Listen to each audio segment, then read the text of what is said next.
Wala ho silang collection sa estudyante. Ang meron, so I'm that, sorry, we can I beg to identify disagree. the issue. I No, the beg issue, to disagree, ma'am. Ito po, lahat ng mga nagsumbong sa akin. sir, the These issue, I don't These think, are the list of parents na nagsumbong sa akin.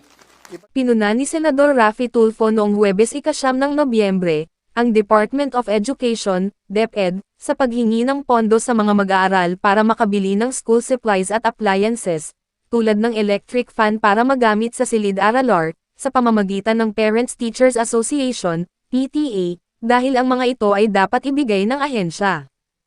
Binanggit ni Tulfo ang Republic Act 5546 o an act prohibiting the collection of contributions from school children of Pub IC Friday Mary, intermediate and high schools. Hawak ng senador ang nahabang listahan ng mga reklamong nakuha ng kanyang opisina mula sa mga magulang. Basahin, nilabas ng gobyerno ang raga alituntunin sa ano ang nararamdaman nangungulekta ng bayad. Mudit, pagsususpinde ng klase. Sinabi ni Senator Cayetano, na nag-sponsor ng budget ng DepEd, na ang ahensya ay hindi nangongolekta ng kontribusyon mula sa mga mag-aaral, ngunit ang mga koleksyon ay ginawa sa pamamagitan ng PTA. Ano ang nararamdaman mo dito? Ipinagbabawal nito ang pangungulekta sa mga nag-aaral kaya ang patakaran ng DepEd ay payagan ang mga PTA na sundin ang kanilang mga alituntunin upang humingi ng kontribusyon mula sa mga magulang, aniya. Ang concern ko lang po talaga, for the longest time, may I just, before the gentleman proceeds, the Senate version is now 718.08. okay, billion pesos. 718. Let's make it 719. No, we have to be accurate on it. Okay, sige. 700. 718.08 billion. Like I said, I don't have any problem whatsoever pagdating po sa budget ngayon for 2024 para sa Thank you. DepEd. Wala po tayong question dyan. Regardless, kahit na po medyo kumulang, wala pa rin po akong problema. Thank you. Para maging klaro po tayo.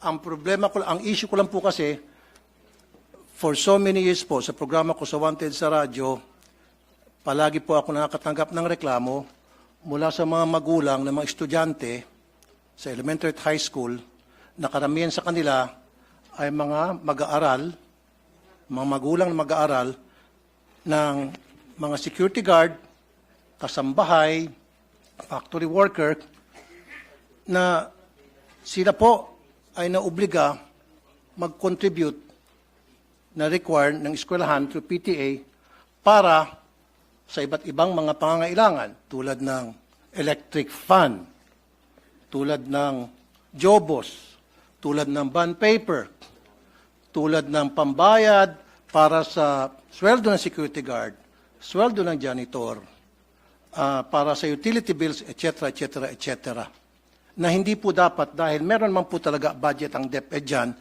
through the MOOE. Now, paano po nakukolekta itong perang ito? Para magkaroon po tayo ng idea lahat. Ang nangyari po ay dinadaan sa PTA, Parents Teachers Association.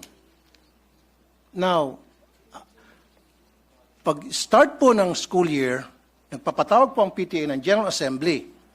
At pagdating po dun sa General Assembly, magbobotohan sila muna ng mga officers. Right after na maboto po yung officers, ang next agenda agad ay maghahanap sila ng proyekto, kailangan nila mag-identify ng proyekto para sa eskwelahan.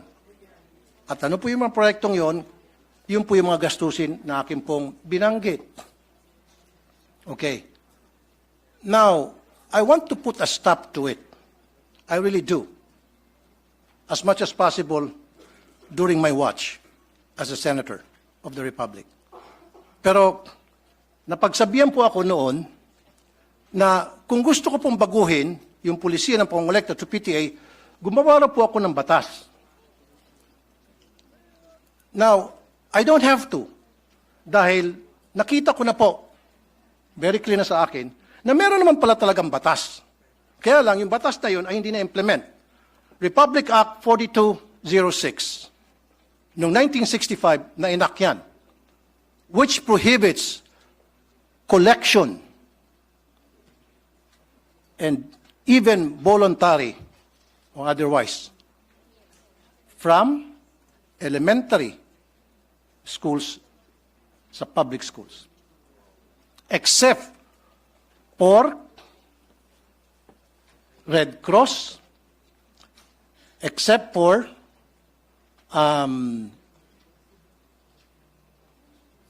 in fact, the only ones that was mentioned was Red Cross. Now, noong 1969, RA 5546 was enacted para ma-amend yung 4206.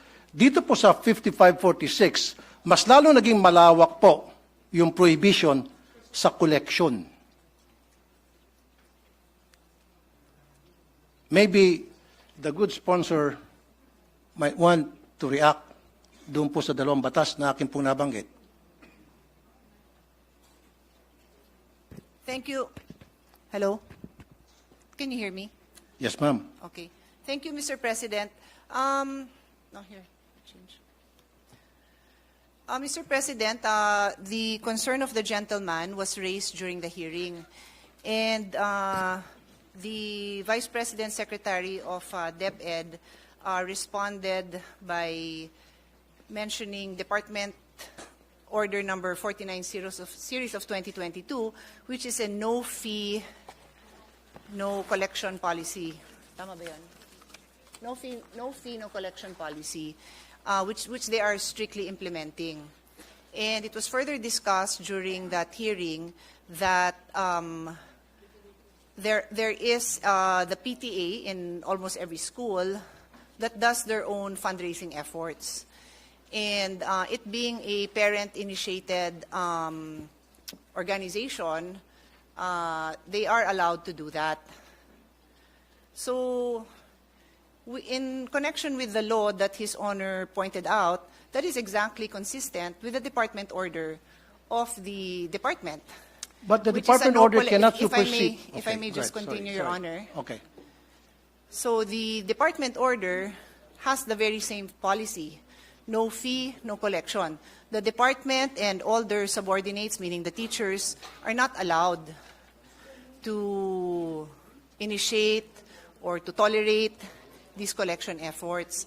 But this does not prevent the parents from having their own fundraising.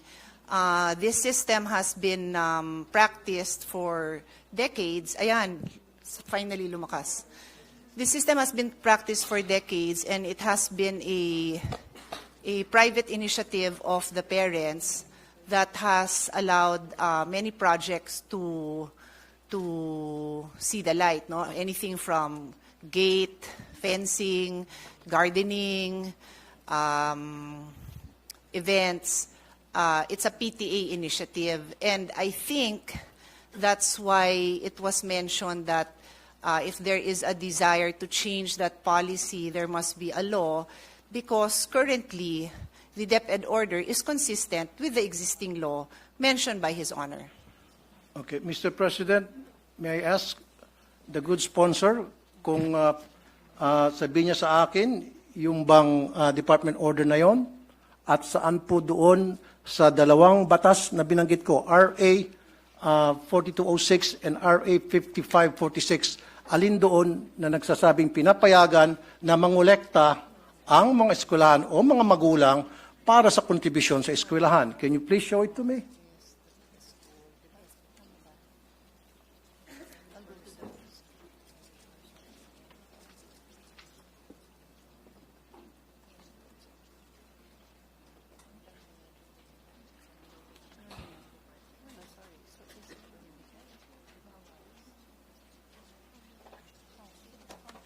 Maybe I can help the good sponsor para mas mapabilis tayo rito, if she will allow me to.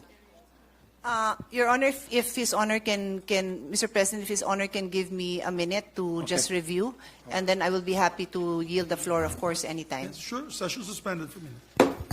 We may go to the very important point of the gentleman. No? First of all, let's put on record that we respect His Honor's concern for the parents, no, who have expressed their problems, no, who have reached out to share their problems. No, we respect that, Your Honor, and we totally respect and appreciate His Honor's persistence in bringing this to the attention of DepEd, so that if there are solutions that can be made, they can be made. With that in mind, Your Honor, the question of His Honor, if I may paraphrase it to be sure that I respond accurately, is meron namang batas na nagbabawal na magkolekta ang PTA. Tama ho ba ang intindi ko sa tanong? Is that a correct understanding? RA 5546, bawal po talaga ang contribution, collection sa mga estudyante whatsoever, whether yan ay voluntary or otherwise, except for Red Cross, Girl Scout, Boy Scout, and Barrio High School. Yun lang po talaga minention sa 5546. Wala nang iba pa. Kaya kung meron pong ginagawang collection other than those mentions, then that is against the law, against 5546, which is happening right now in so many public elementary high school. And marami pong lumabas na mga department order, and I can mention a few of them, na they're trying to circumvent the law para lamang matuloy yung gusto nila mangyari ng eskwelahan na kumolekta. Ang point ko lamang po dito, Mr. President, Your Honor, Madam, mag-implement na tayo ng policy. Meron tayong law, then dapat it's up to the executive para ma-implement itong law. Because the last time I was informed na gumawa ako ng batas para ma-implement na raw, mag-implement ng batas. Nagagawin ko, I don't have to because meron na palang dalawang batas, Your Honor. Yes. Your Honor, Mr. President, His Honor is correct in his paraphrasing or delivering the provisions of RA 5546 kung saan ho, and I will just read it, no, para clear, Yes, maintindihan din ng mga kasamahan natin yung issue po na malapit po sa puso ng ating kasamahan. The Section 1 of RA 5546 states, the sale of tickets and or the collection of contributions in any form whatsoever by any person for any project or purpose, whether voluntary or otherwise, from school children, students and teachers of public and private schools, colleges, and universities is hereby prohibited. Tama po, sir, no? Yan, Mr. President, yan po ang tinutukoy ng ating kasamahan. Tama po. Tama ho ba? I agree. Yes, okay. So, nung ako ho ay nakikipagdiskusyon sa DepEd, aware po sila dito na bawal talaga ang collections of contributions in any form from school children, students, and teachers. And that is why in their Department Order number 49 series of 2022, known as the Promotion of Professionalism in the Implementation and Delivery of Basic Education Programs and Services, prohibits DepEd officials and employees from seeking contribution, support, solicitation of any kind, or any kind of intervention from non-DepEd entities. It goes on to say, likewise, the department implements a no-fee collection policy wherein no fees shall be collected from learners in kindergarten up to grade 4, while fees on certain memberships may be collected from learners in grade 5 and above, strictly on a voluntary basis, e.g. Boys and Girl Scouts, Philippine National Red Cross, Parent-Teachers Associations. So ito po yata, sir, ang implementing order na hinahanap nyo, Mr. President. Is His Honor, do I respond to His Honor's question by pointing out this DepEd order number 49? Thank you, Mr. President, Your Honor. Pero can a department order supersedes a Republic Act?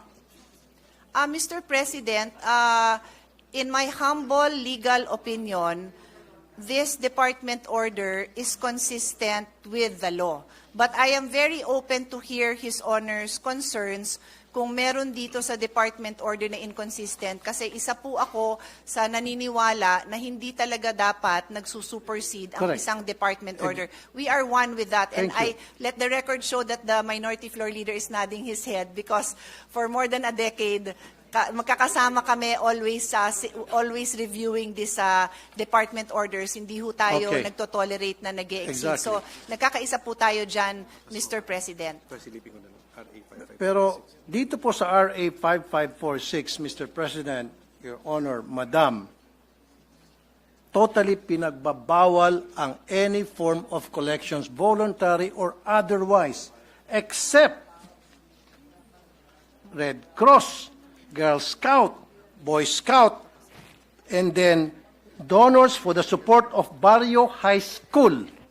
And I have a definition of Barrio High School with me. Never did this RA mention about PTA. Yes, Your Honor. We noted that the mention of PTA is now in that department order. Upon further review and discussion with the DepEd, we are now looking at the entirety of RA 5546, wherein it states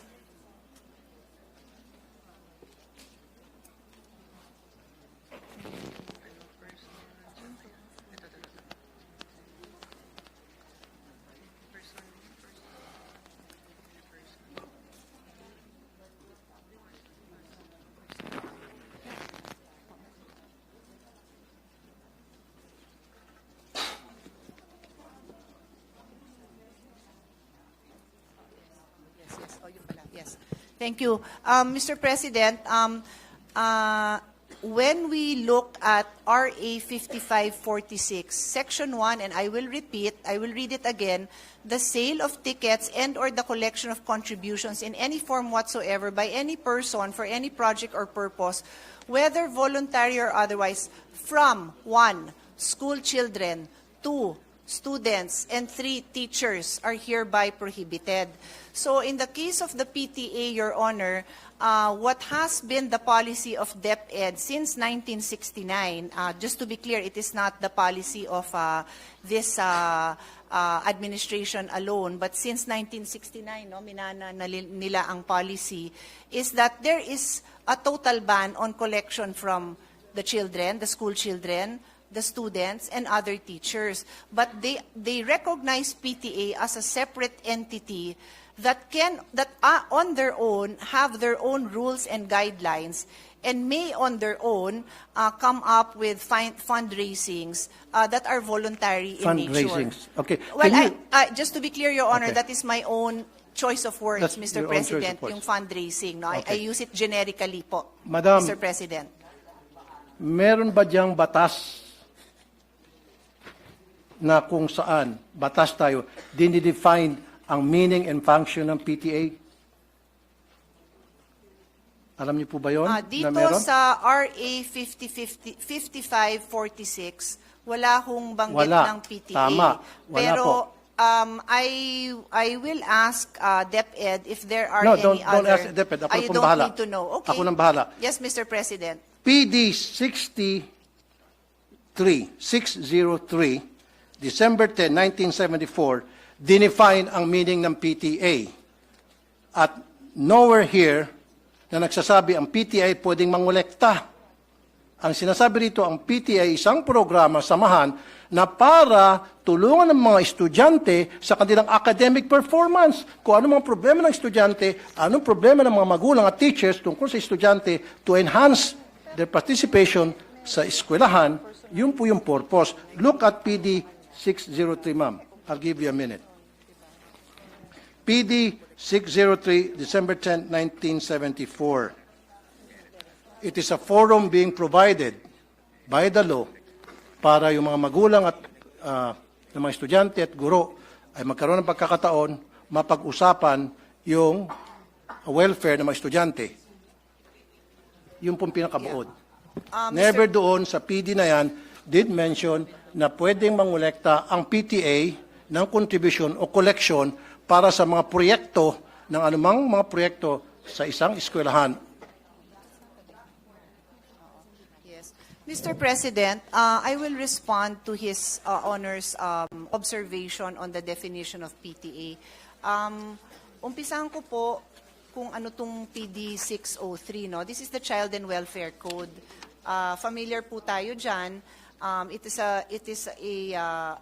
basically a law that governs, is meant to protect children. And Section 77, Section 77, just to be clear, malawak ho itong batas na ito kasi ito din ho ang naging foundation ng Foster Care Act na naging basis ng mga amendments natin on foster care law. So it's a very general law, quite detailed, no, in various ways of protecting children. So there is a section on home and school, Chapter 2 po ito. And Article 77, as His Honor correctly points out, mentions Parent-Teachers Association. It states every elementary and secondary school shall organize a Parent-Teacher Association for the purpose of providing a forum for the discussion of problems and their solutions relating to the total school program and for ensuring the full cooperation of parents in the efficient implementation of such programs.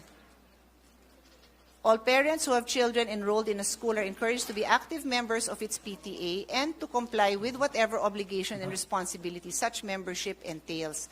Parent-teacher associations all over the country shall aid the municipal and the local authorities and school officials in the enforcement of juvenile delinquent control measures and in the implementation of programs and activities to promote child welfare. Mr. President, in response to His Honor's concern or conclusion that the Parent-Teachers Association do not have the authority to collect. Tama ho, no, sir? Mr. President, that is the question, no? That the Parent-Teacher Association, by definition here in PD 603, do not have the authority to collect. That is the question, Let correct? me rephrase what I said. Mr. President, Your Honor, I want a clear definition in our law that states that the PTA is allowed to collect contributions, voluntary or otherwise. Saan po sa ating konstitusyon, saan po sa ating batas. Yun po gusto ko para maging malinaw po sa atin lahat. Yes, Dapat po understood. nandito, meron po ba? In fact, ang nakita ko lamang po, definition ng PTA, which is, sabi mo, very vague, general, is PD 603, pinakamalapit. However, dito sa PD 603, hindi po sinasabi na ang PTA ay binuo para mangolekta sa mga estudyante ang mga eskwelahan. Mr. President, Your Honor, Madam.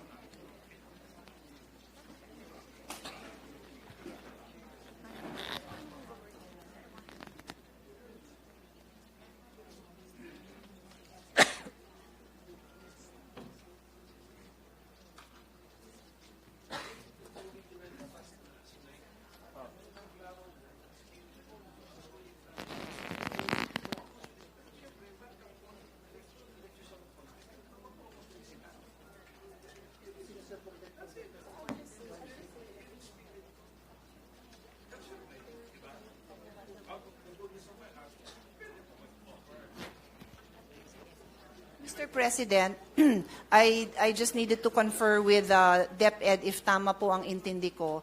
So in Article 77 of PD 603, which I had just read into the record, as I said, it states there that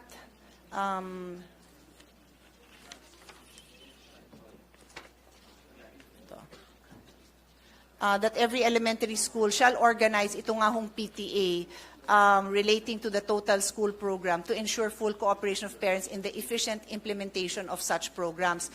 To address, they are meant to create a forum to address the problems and the solutions.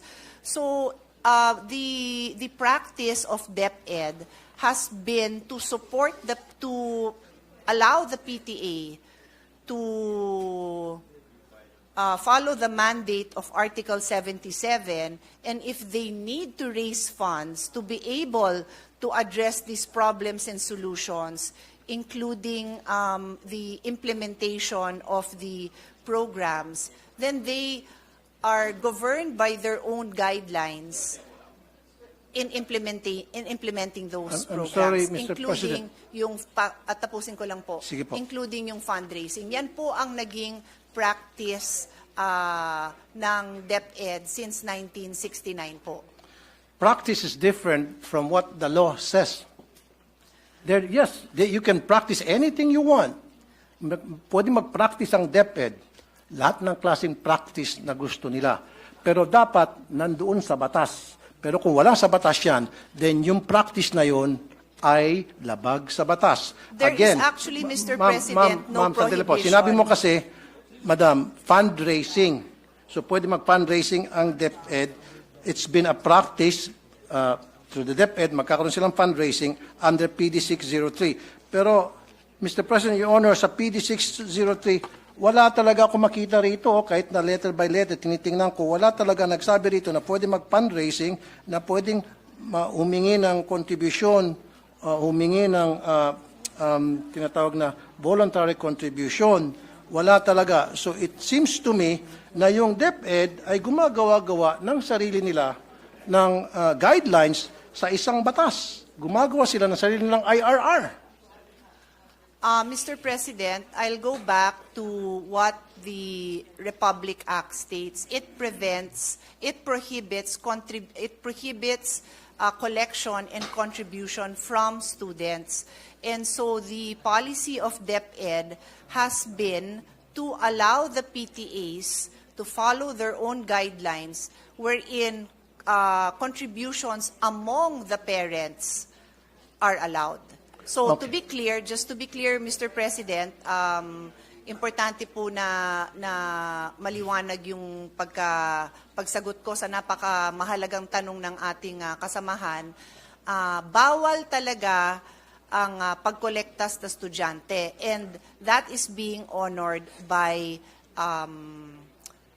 DepEd. In other words, hindi pwedeng maglabas ang DepEd, ang principal, ang teacher ng request or request for contribution na ibinibigay sa estudyante. Bawal po talaga yon. Bawal. But, so kung bawal po, bakit po Correct. nangongolekta pa rin sila sa mga estudyante, especially po sa Mr. mga hirap? President, I would like to clarify, never po sila nangongolekta sa estudyante. Wala po silang collection sa estudyante. Ang meron, I'm sorry, we can I beg to identify disagree. the issue. I the issue, beg to disagree, ma'am. Ito po, lahat ng mga nagsumbong sa akin.